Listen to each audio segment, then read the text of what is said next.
মুক্তিযুদ্ধ স্বাধীনতার ইতিহাসে মেজর জিয়া কিংবদন্তি। তার সময়োচিত স্বাধীনতার ঘোষণা বাংলাদেশের মানুষ মুক্তিযুদ্ধে ঝাঁপিয়ে পড়ে তিনি নিজেও সরাসরি অংশগ্রহণ করেছিলেন মুক্তিযুদ্ধে। 1936 সালে 19 জানুয়ারি বগুড়া জেলায় বাগমারা গ্রামে জিয়াউর রহমান জন্মগ্রহণ করেন। তার পিতার নাম ছিল মনসুর রহমান, মায়ের নাম জাহানারা খাতুন। মনসুর রহমান ছিলেন একজন রাসায়নিকবিদ, মাতা জাহানারা খাতুন সঙ্গীশীল ভিতরে জিয়ার স্কুলের মধ্য দিয়ে জিয়ার স্কুল জীবন শুরু হয়।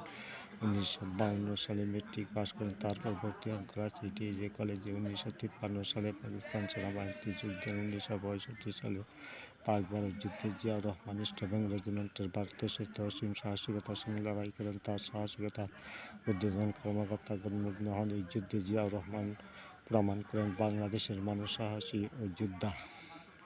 1971 সালের 25 মার্চ পশ্চিম পাকিস্তানের সেনাবাহিনী পূর্ব পাকিস্তানের জনগণের উপর আক্রমণ করে। এই রাতে শেখ মুজিবুর রহমানকে বন্দী করা হয়। এই পরিস্থিতির মাঝে জিয়াউর রহমান পাকিস্তানিদের বিরুদ্ধে রুখে দাঁড়ান।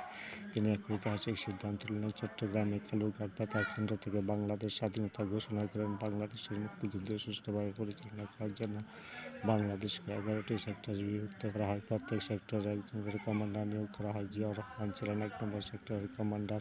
তার পরিচালিত বাহিনীকে বলা হয় জেড ফোর্স। অধিনায়ক হিসেবে দৃশ্যচিত্রে তার বাহিনী নিয়ে জলে স্থলে বিরোচিত যুদ্ধ করে। দেশ স্বাধীন হওয়ার পর বাংলাদেশ সরকার জিয়াউর রহমানকে বীরত্বের খেতাবে ভূষিত করেন। কয়েক বছরের ডেপুটি কমিশনার নিযুক্ত করেন। প্রধান সামরিক আইন প্রশাসকের দায়িত্ব গ্রহণ করেন। 1970 সালে বাংলাদেশের রাষ্ট্রপতি প্রেসিডেন্ট দায়িত্ব পালন করেন। এই